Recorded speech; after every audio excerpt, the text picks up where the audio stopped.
channel. I do apologise again for the long absence yet again, but I haven't been very well myself, but I feel 10 times better now within 24 hours of actually going to see a doctor.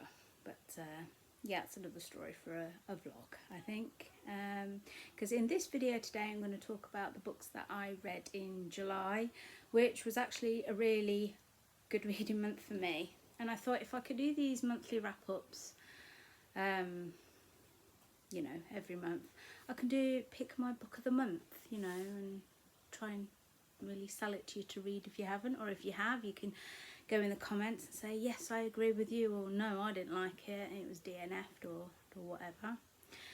Before I begin, I do apologise if you can hear shouting. My children are all on group calls with their friends and playing some game. They're gaming, so they're getting a bit overexcited and very loud. So if you hear that, then you know they're happy. They're contacting their friends over the holidays. So cup of tea. The first book I read in July. Well, actually, I finished it on the last day of June, but I really want to talk about it because I absolutely loved it, and it was my favourite book of read of June. So if you like or have ever read The Little Life, then you need to read The Heart's Invisible Furies by John Boyne. Now, I don't have a physical copy, but here's the cover. It was lent to me by my head teacher. It starts off with a story about Catherine Goggin, who ends up getting pregnant out of wedlock at a very young age, and she finds herself alone after being kicked out of a town. Her parents don't want to know her. This is set in Ireland. So she makes her way to Dublin. She meets a lad on the bus who says, yeah, you can stay with me. So she ends up staying there until she has the baby, but her friend, she found out, was gay, and they both end up getting killed, because back then it was seen as a sin. Nobody likes it. You either got beaten to death back then or arrested. So she has the baby, who is named Cyril, who she puts up for adoption. She ends up working in the tea room, this very posh tea room by the sounds of it. And Cyril, he grows up with a nice family, the Averys, but he's always reminded he's not a real Avery. He realises from a really young age he's gay, and he has feelings for his best friend. Years later, he still has those feelings, but his friend's obviously, he's not gay. So he becomes friends with his friend's sister, and it leads to marriage. He confesses that he has feelings for him on the morning of his wedding. He says, no, you're going to go through and marry my sister. So he does, but then instead of coming down to the wedding reception, he runs away. He gets married and he runs away and leaves her, and he makes his way to Amsterdam, where he could be himself, basically. He meets a nice bloke. I can't remember his name. I'm sorry.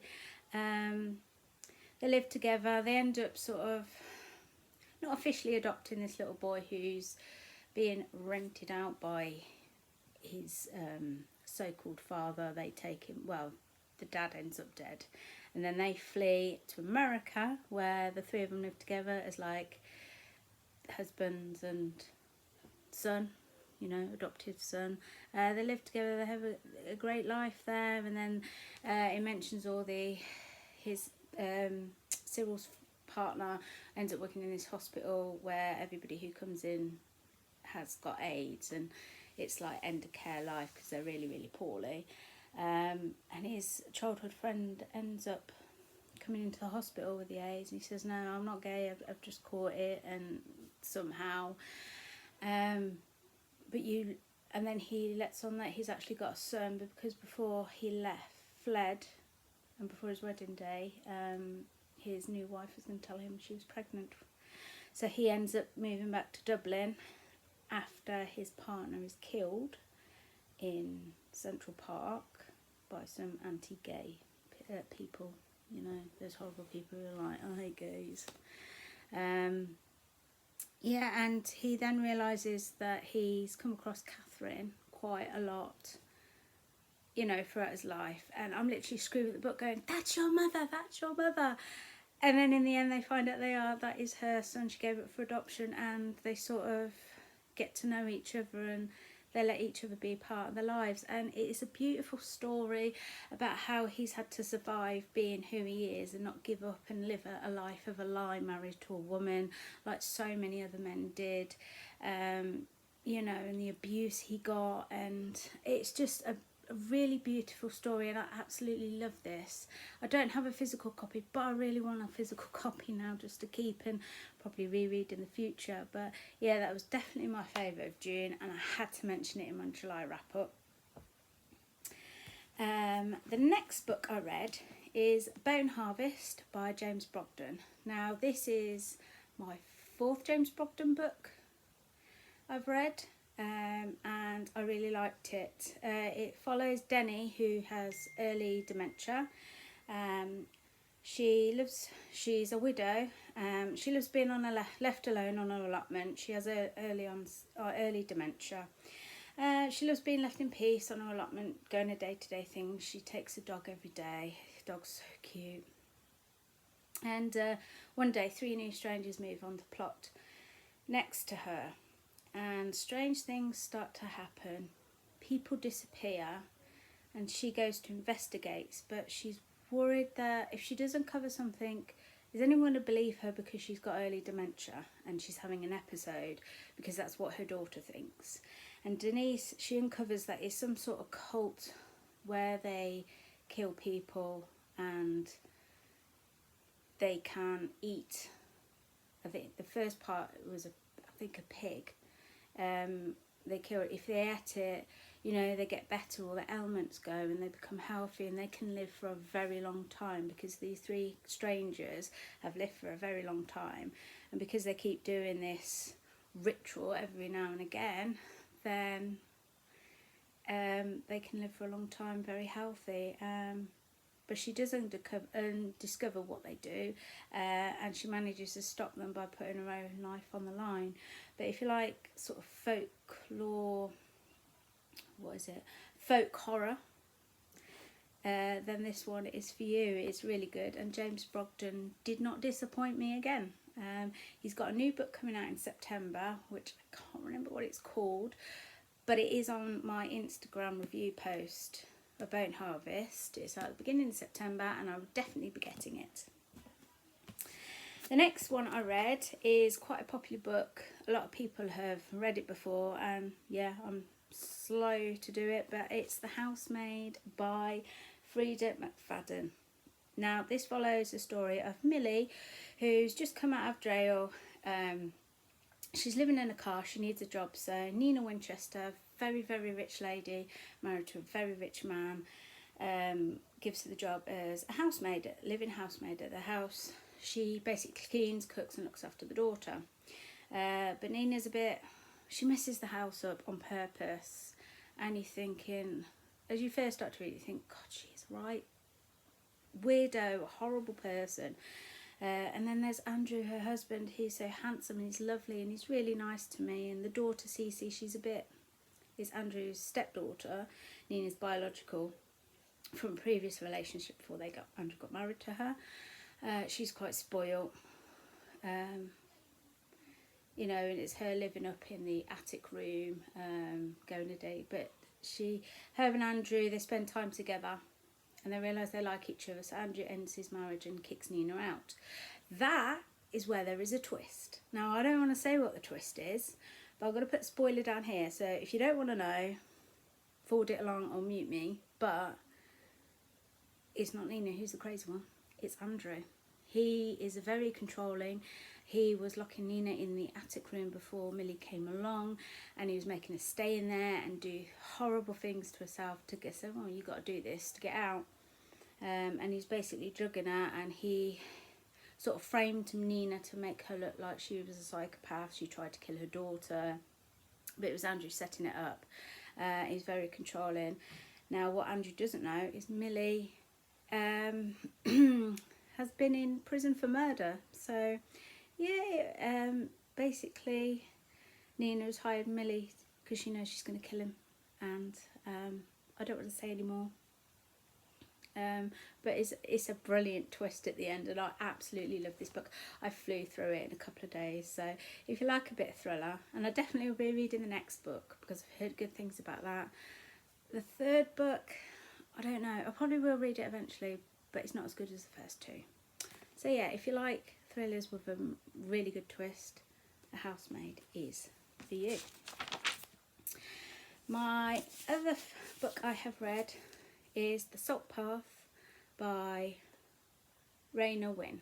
Now this is a story, it's a beautiful story about Raina and Mouth. They've been married for 32 years and they have to end up going to court.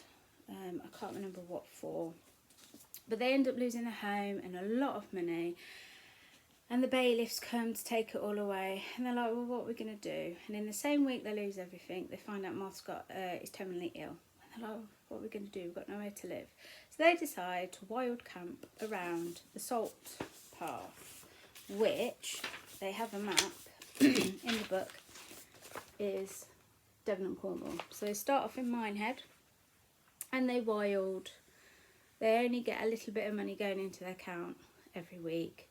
So that's what they need to survive on for food and everything. And they fight the elements because, you know, it's Britain. It's not always hot and jolly in the summer. It can get cold. But they make halfway round, and it's a bit like a diary of them surviving this walk, and how some people think, you know, they're in their 50s, they're mad doing this, or some people are like, oh yeah, Ricky, go for it. And it just describes the descriptions of, you know, walking around this path. It made me feel like I was there. The descriptions are brilliant, and I love Devon and Cornwall, and you know, I've been there lots of times, and I know what it looks like, and the descriptions is just spot on. And they wild camp around the Salt Path, starting from Minehead, and they want to get to Poole, but they do take a break about halfway or just over halfway around to go and help one of their friends in a barn for about a year. Then they decide to go back and pick up where they left off, so they can say they've done the whole path. But it did make me think that you're never too old to do anything. See, these are in their 50s and they're like, we haven't got anything, let's just go for it. It's just such a beautiful, beautiful story. Again, this is one I flew through within a couple of days. It's been sat on my TBR shelf for a long time, and I do not know why. And I wish I'd picked it up a long time ago. And the last book, these books are not actually in order, but the last book I'm going to talk about is The Lighthouse by Alex Bell. This is a very chilling YA book. This is the third book I've read by Alex Bell. She's very good. It's chilling. It's a story about Jess and Rosie, two sisters who go and spend their holiday on Bird Rock in an old lighthouse with their dad, who's separate from the mum, a stepmum, and their little brother, half-brother. Jessie and Rosie feel like this is a bit weird, it's horrible. Excuse the dog. Just pick you up for a minute. Excuse the dog. Excuse the dog. Yes, you. And it feels like it's not just the mum, dad, brother, and them two there. There's something else a bit eerie. It feels very haunted. Let's pop you back down. Here we go again. Anyway, they want to off the island as quickly as possible. But in the meantime, Rosie disappears and nobody remembers her. Not a dad, not a mum. She also meets this lad, Will, who's also on the island with his dad and a lot of other people. And they're killing these birds because there are a lot of birds on this island. So Will's like, I don't remember her, but I'm going to help her. I'm going to help Jess find Rosie. So, but can they find Rosie before Jess forgets who, you know, who she's looking for? It just feels like there's a lot of lost souls in this room that's locked away at the top of the lighthouse, and there's a mirror in there as well, and that's where Rosie is. And it's like, how's she getting in there? There's a bit of a twist. The little brother keeps saying there's somebody under the floorboards in the kitchen. I don't like being in the kitchen. And she finds out there is a basement down there and a little boy that did die down there, and he's the reason why there's so many, like, the place is eerie, and Rosie's gone missing, and a lot of other people had gone missing throughout time as well, like the lighthouse keepers. They disappeared randomly one day. It's because of this ghost of this little boy, because it's his lighthouse, and you know, he's sucking them all into the mirror. But it's a good twist because they end up getting Rosie out. They flee the island after Will nearly falls off the lighthouse, because Will's sister actually fell off the lighthouse, but it wasn't her committing suicide, it was the ghost making her jump out. But the chilling thing is, right at the end, they're on the boat home, they've got Rosie back, they're all going home, they're all safe, and the little brother's like, what about my little brother? And just like that, and he's like, yeah, there was me and my brother. You have two brothers, not just me, the one brother. And I'm like, ah!